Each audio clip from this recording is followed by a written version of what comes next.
नमस्कार दोस्तों, इस मूवी में हम एक बार्नी नाम के लड़के को देखते हैं जो कि स्कूल में ज़्यादा समय स्कूल की लैब में एक्सपेरिमेंट करते हुए बिताता है।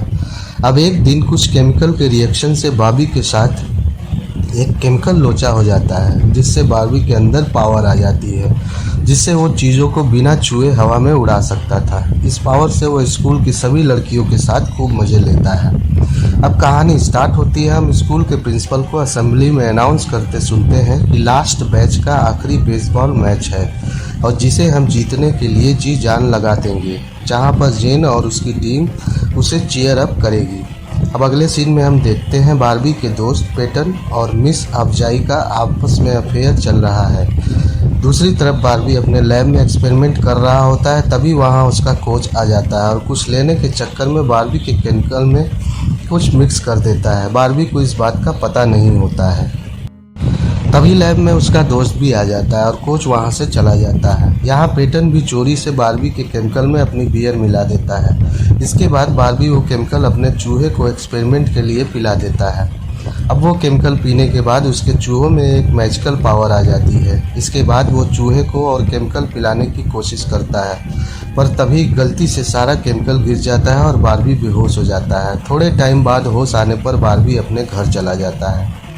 लेट घर जाने से उसकी मॉम और डैड उस पर काफ़ी गुस्सा करते हैं। अब अगले सीन में क्लास में जेन की एंट्री होती है और बार्बी और पेटन दोनों जेन की तरफ अट्रैक्ट हो जाते हैं। क्लास खत्म होने पर दोनों जेन से बात करने की रणनीति बनाते हैं और अब पेटन जेन से बात करना चालू करता है और कहता है, तुम हमारे साथ मूवी देखने चलोगी? तभी बार्बी जेन की तरफ देखता है और जेन के बटन खुल जाते हैं। तभी उसका बॉयफ्रेंड वहां आ जाता है तो बार्बी और पेटन कहते हैं, हमने उसके साथ कुछ नहीं किया।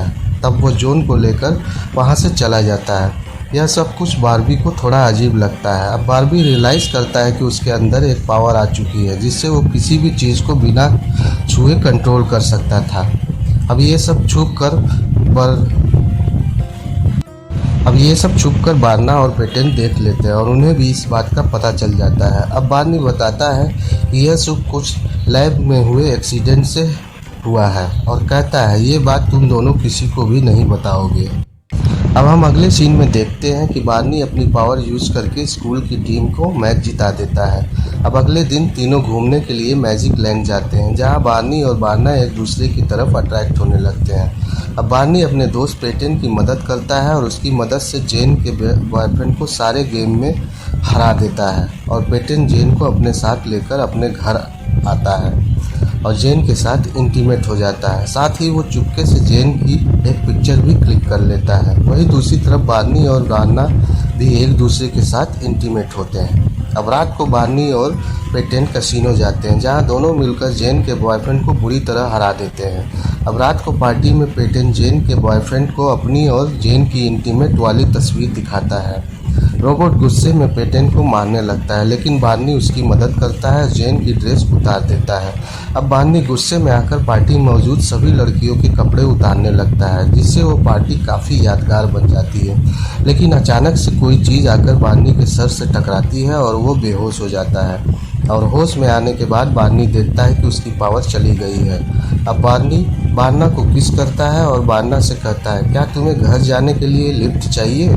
और बार्ना को हवा में उड़ाकर ले जाता है। असल में वो पेटन के सामने अपनी पावर जाने का नाटक कर रहा था और यहीं पर मूवी समाप्त हो जाती है। Thanks for watching.